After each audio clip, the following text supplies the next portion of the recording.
What up? This is Kiki Fight MMA here, and this is going to be a preview of the upcoming UFC event, Jones versus Gustafsson 2. And boy, this card is stacked, like legitimately stacked. I don't give a shit until like the main event. Not the main event, but the main cards. Maybe some of the fight, what was it, the Fox, the FS cards I might give a care for, but man, this one has a lot of stuff to care about. First one, the first fight of the card, Brian Killer versus Montel Jackson. Yeah, I don't really know that one, but the next one, Curtis Millender and Sayar Bahadurazada. I can't say that name, but I don't know that guy, but man, Curtis Miller, that guy is somebody to keep an eye for. I don't know if he'll be like he could be in that top 10 in the welterweight division, if I'm not mistaking the weight class. But man, Curtis Millender, that's a guy to watch out for. He's very long, lengthy, good, good useless range, good multi, and yeah, that's somebody to watch out for. Next one, Ryan Hall versus B. Von Lewis. Yeah, Ryan Hall. The guy has some ups and downs. His style, with his style, he could catch people. He could catch people that are better than him, and yeah, that seemed to be like his career. Like he's losing, and if you don't beat him up bad, he could possibly catch you with some crazy stuff, kind of like Yara Rodriguez. I don't know much of Devin Lewis, but obviously the UFC is obviously trying to find this one's they're obviously trying to feed Riot Hall. Let me check this guy's sure dog. So he has 3 KOs, 3 decision, 27 years old, 6'3", 185. Find out Jackson Links MMA. Oh, yeah. Yeah, I see him beating Riot Hall in this one. I'm just going off the physical stats, but I don't know. I think Riot Hall, he's been through a lot. Next one, Nathaniel Wood, 14-3 versus Andrew Uy, 14-4. I'll be honest, I don't know those guys that well. But if I ever do watch them, if they put on a show, I might care. Next up, BJ Penn, 16-2 and 16-12-2 versus Ryan Hall, 6-1. Oh man, BJ, seriously, the guy should retire. He's a pioneer of the sport, but man, he's just taking beatings, and yeah, like the game just evolved. Like it wasn't like PJ wasn't the PJ of old. It's just the game just evolved, and he has not been able to adapt or change with it. The guys, has some good jiu-jitsu. I don't know how good jiu-jitsu is compared to the modern jiu-jitsu practitioners today, but he is one of the first non-Brazilian guys to win a tournament in Brazil. Correct me if I'm wrong. But yeah, and obviously, a big pioneer of the sport. The guy, he just sad to watch him still fighting. And Ryan Hall, I kind of feel bad for the guy too. Like he has like this. It's not the most fan friendly, I would guess you could say, but because of that style, like once again, correct me if I'm wrong, but because of that style, he's been like laid off for like years, and he's the guy who beat Artem Lobov, the greatest fighter of all time. And look at Artem Lobov, how many fights he had compared to Hall ever since that fight. Like, I don't know if Hall there was an injury involved or it's just due to his lackluster style, which I don't mind because in a way he has that type of style that's like what the heck now, but like you know 20, 30 years from now that might be a common style, like Ferguson is kind of does something a little similar with Ryan Hall with those rolls, punch roll, and grab your leg and get you on the grappling scenarios. Ferguson's like an exciting version of Hall. Like he does that, and he has like a little bit of what Hall does, and he mixes it up. But the thing of Hall is like, I don't want to criticize him, but he'll like, I don't know. I kind of like how he does it, like the technique of it. Like it's very clean, and so far, it's been working. I don't know if that's due to the level of competition that he was able to pull it off, but the guy be like 1-2, and then all of a sudden he like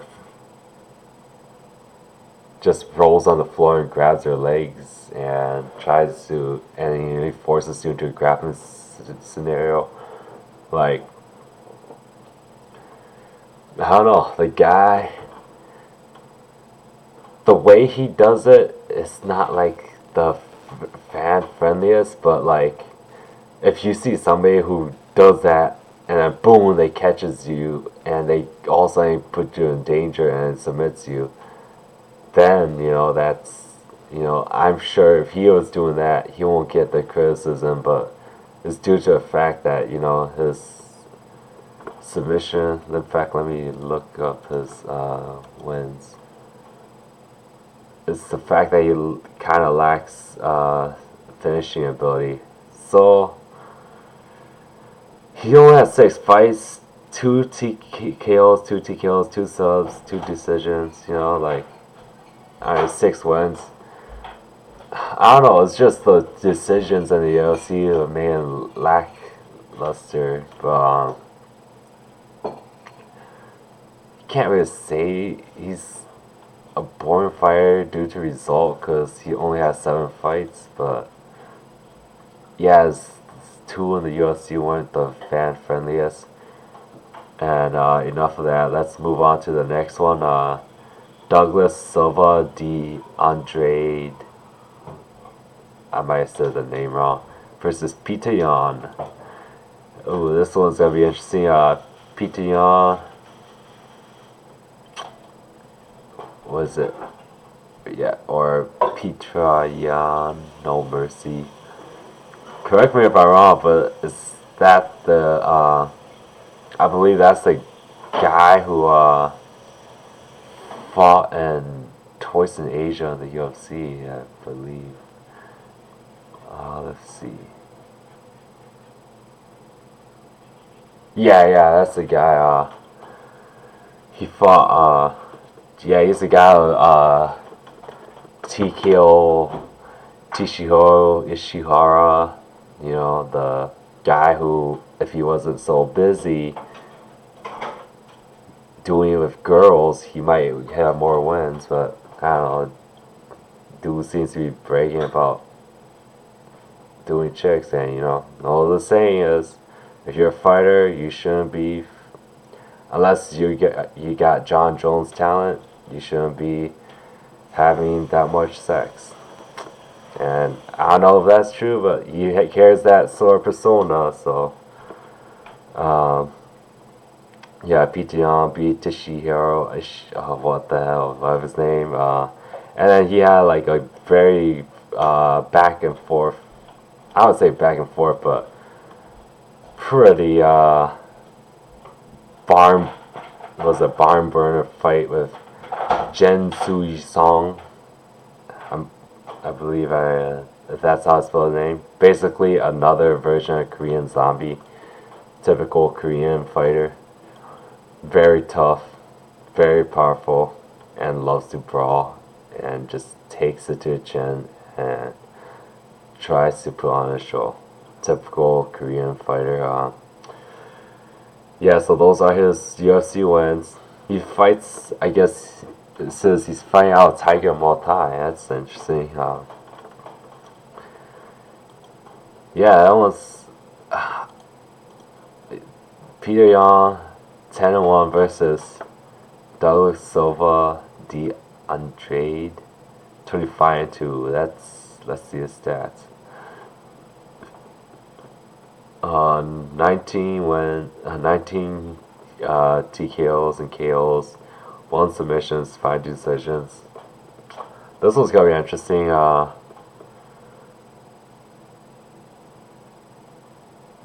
Let's see his UFC record. So he lost twice in the UFC. One to Zabara, 2-0, or I believe, yeah, and one to Rob Font. Good wins. Good. Those are good fighters. This one I might go Peter Yan just because I seen his fights. I don't know how good Douglas Silva is, but yeah. And the next one. Moving on to the next event. Kat Zingano versus Miga Anderson. No, Kat's 10-3 and Megan's 8-3. I don't know. Megan has a lot of potential. She seems like she has a lot of potential, but let's see. The last fight with Holly Holm was like, I was like, what the heck? Like, yeah, on the feet, she might be able to beat a lot of the girls, but like, man, like, Holly Holmes made her ground game look like it was novice. And yeah, just due to that, I might have to favor Kat Zingano if I don't know, cause Kat, like, her knees are done, and she's not like as explosive as she used to be. But man, like, I'm sure her ground game is better than Holly Holmes. I'm pretty sure Megan improved, but let's see she's fighting out. Glory MMA and Fitness Association. I'm not sure, dog, so I don't know how accurate this is, but doesn't seem like a world champion gym. I never heard of it. I don't know who are their fighters. Let's see.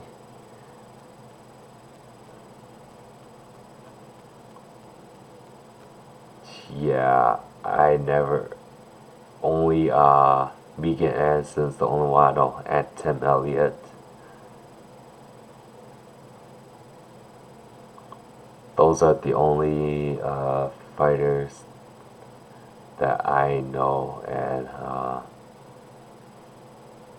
yeah, a lot of them aren't, you know, I don't know. I think Vegan, if she gets into a world class gym, she could do a lot of things on the feet. She might be able to beat Cyborg if it's just a striking match. she might. We don't know. We haven't seen her use that against Holly Holmes, but when she did, it looked like Holly Holmes was in deep trouble. But boom, just got to the ground, and yeah, I got Kat Zingano, yeah, just based off what Holly Holmes was able to do to her. Next one, Andre Arlovski versus Walt Harris. Oh, jeez.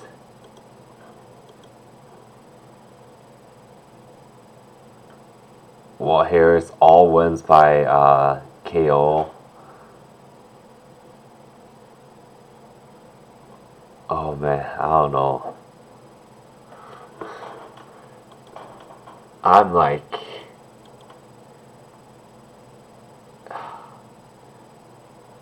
this one, skill wise, I say Arlovski should win, but Arlovski's chin's gone, and yeah, Walt Harris, he. I just gotta go with Walt Harris. If Arlovski doesn't finish him, I think Arlovski's just a matter of time before he gets catch. And next, and on to the main card, I believe, yeah. Chad Mendes versus Alexander Volkanovski. Oh, Chad Mendes 18-4, Volkanovski 18-1. Chad's been suspended for 2 years. Had a comeback fight against Miles Jerry, finish him. Oh man, I don't know. Let's see Volkanovski's stats here. He has 10 TKOs, KOs, 3 subs, and 5 decisions. I haven't seen any of his fights, but from what I hear, he's like another version of Chad Mendes. It says they're both 5'6".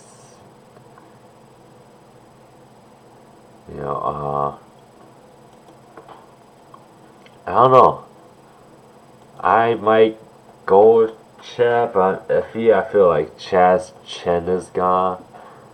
It's kind of iffy, but I don't know. Maybe like 2 year ban. Like it might have. I don't know. Helped him with his ability to take shots. Because he got is arrested, like yeah, it won't heal back to 100%, and he won't have like a iron jaw like if he ever did. Once that jaw is broken, it's broken. But taking time off, it will somewhat heal. I don't know. I'm very skeptical. This one, I'm gonna go with Chad until. Yeah, I'm gonna go with Chad just because he has a lot more top level competition, and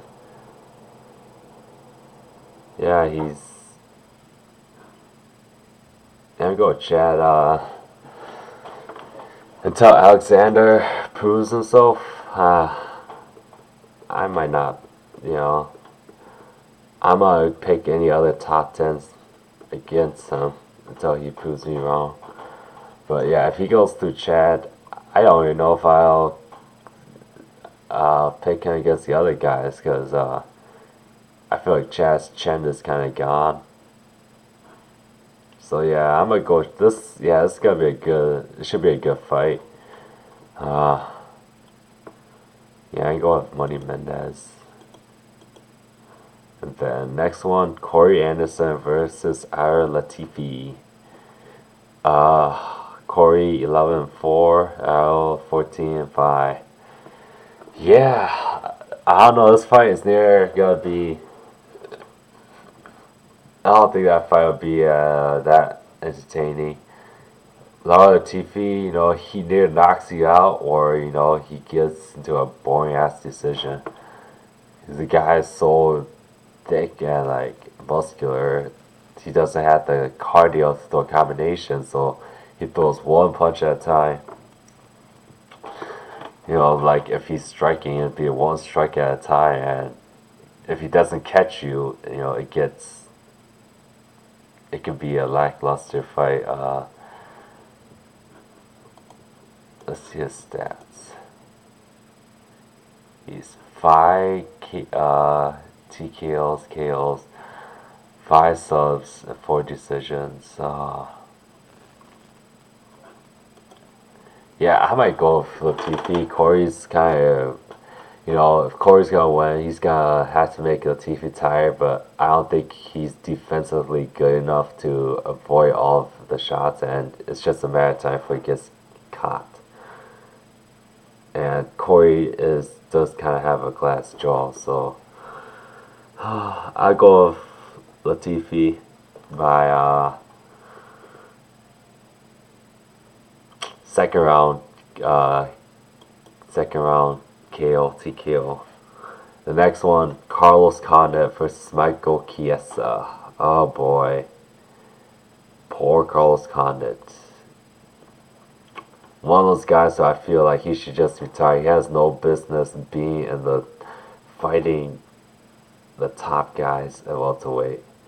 He had that incredible comeback fight against Robbie Lawler, and I think that's just due to stylistic matchup. Anybody else, he's I don't see him winning. And man, that fight, congrats to Carlos. I don't say he won, but that's a draw against Robbie. But yeah, he had that incredible comeback fight. But I don't think after that fight, that took a lot out of him, man. I don't think he has any business with the top 10, but Michael Chiesa, he's not a top 10 welterweight. He's moving up.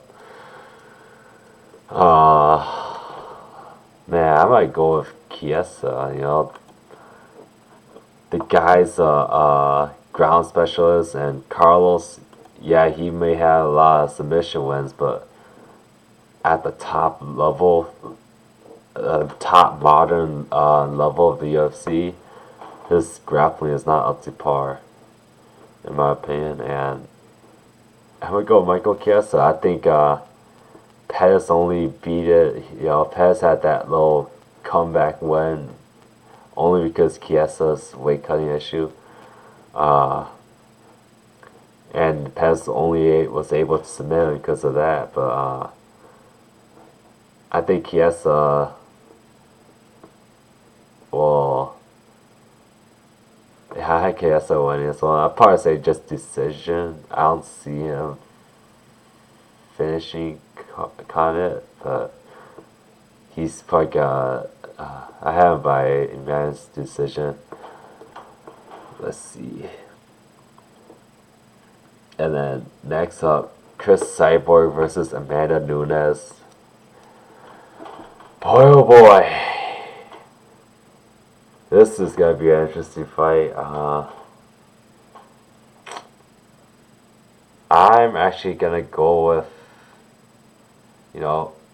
Amanda Nunes on this one.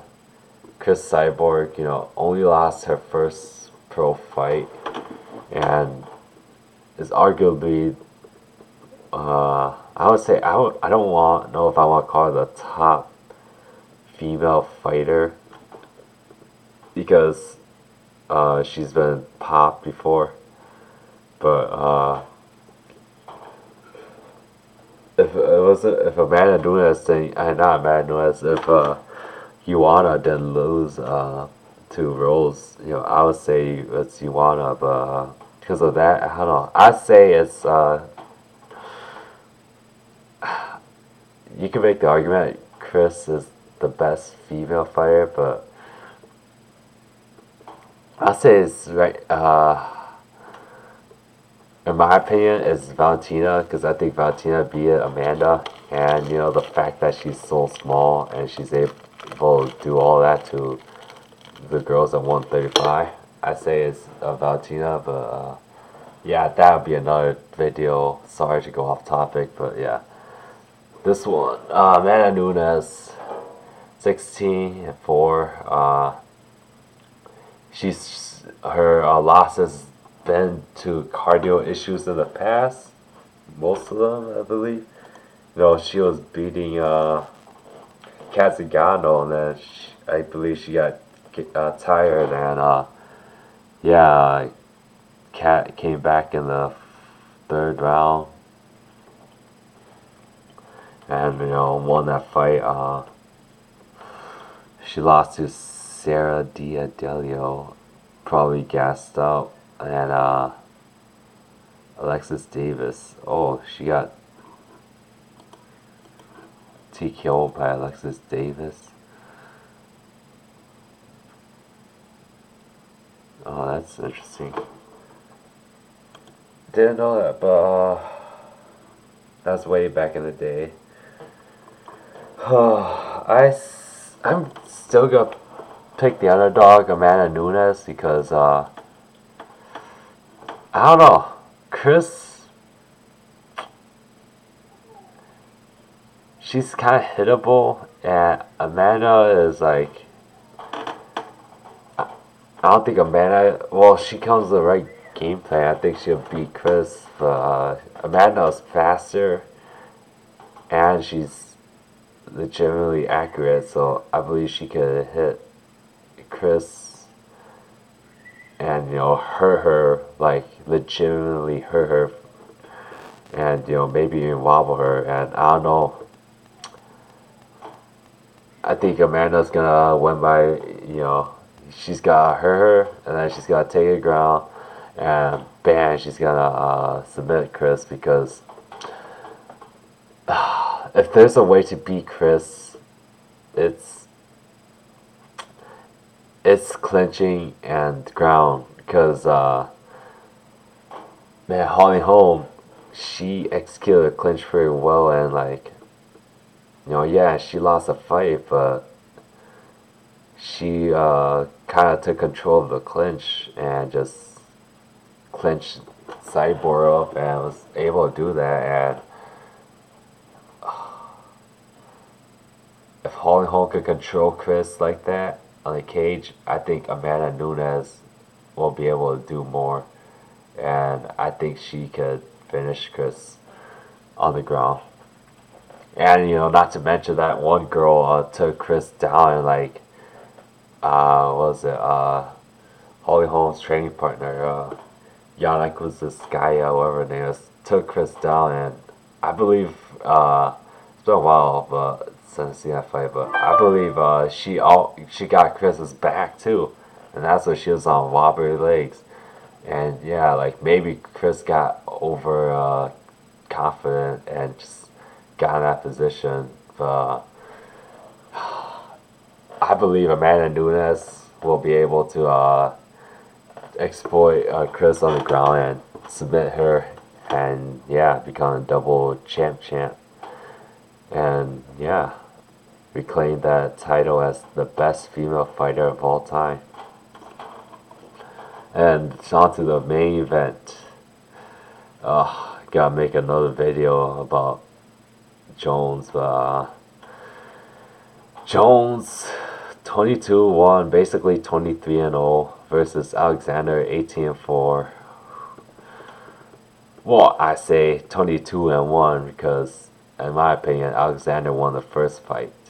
So, yeah, 22-1. But anyways, I don't know.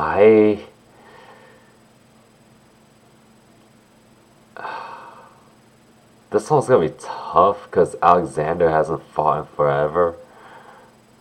But I don't know. It's just, let's see how his injuries are.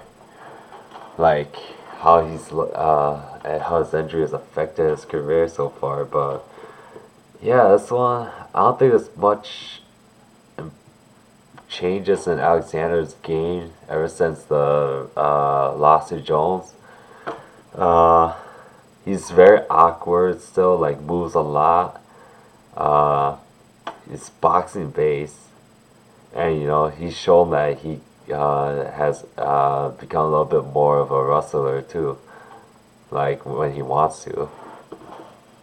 So yeah, otherwise than that, not much of his game changed, but like I feel like he got better for his style got like he improved on his style. But yeah, Jones is Jones. You know, he likes to beside the Cormier fight, Jones will usually like just stay at range, try to stay at range and kick and do that. But I don't know. It looks like Jones will train his hand boxing more lately, but I don't think this. I don't know. This one's gonna be tough. Like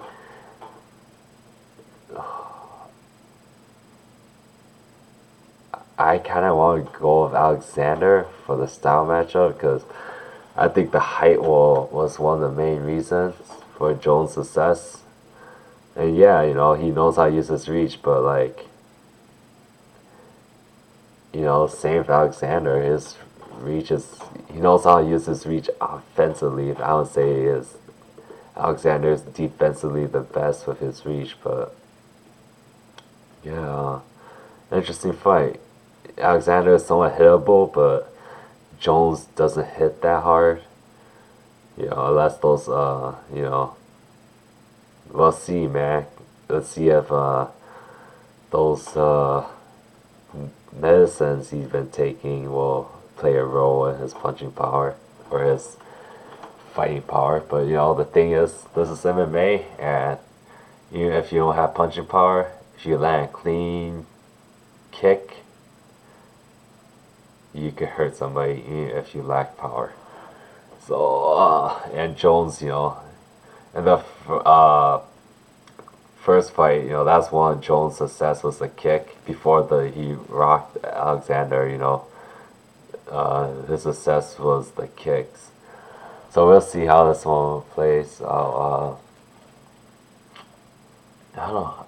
My heart goes with Alexander, but part of me, I just go with Alexander just for a style matchup. I think the fact that he's tall, like Jones, is already gonna give Jones some problems. And yeah, I go with Alexander. I think he could probably, you know what? Yeah, I'm gonna go with Alexander because this one I think he's gonna come out more aggressive. And I don't know if Jones doesn't catch him with anything super flashy, I don't think Jones gonna hurt him. If it's just his punches, I don't think he's gonna hurt Gustafsson. And yeah, I think Alexander's gonna come more aggressive, and I believe he has more power than Jones, and he might be able to hurt Jones. And maybe even like I say this one I just gotta go with my gut. I've gotta say fourth round TKO. Alexander fourth round TKO. Yeah, that's been my picks. Tell me who you guys think are gonna win this fight, and tell me if there's anybody I should be keeping an eye out on. Should I keep an eye out on Nathaniel Wood and Andre Elo, and anybody else? You know, who do you think? Who do you think will have the best fight, the fight of the night? I say and all the other stuff. I think the fight of the night might go to. I say Peter Yan. This guy had the most exciting fight. Like Jones and Alexander, the hype enough will make it exciting, but there's a potential it could be a lackluster fight too. And if that's the case, Jones gonna win. Yeah, it's been a geeky fight MMA. Peace out.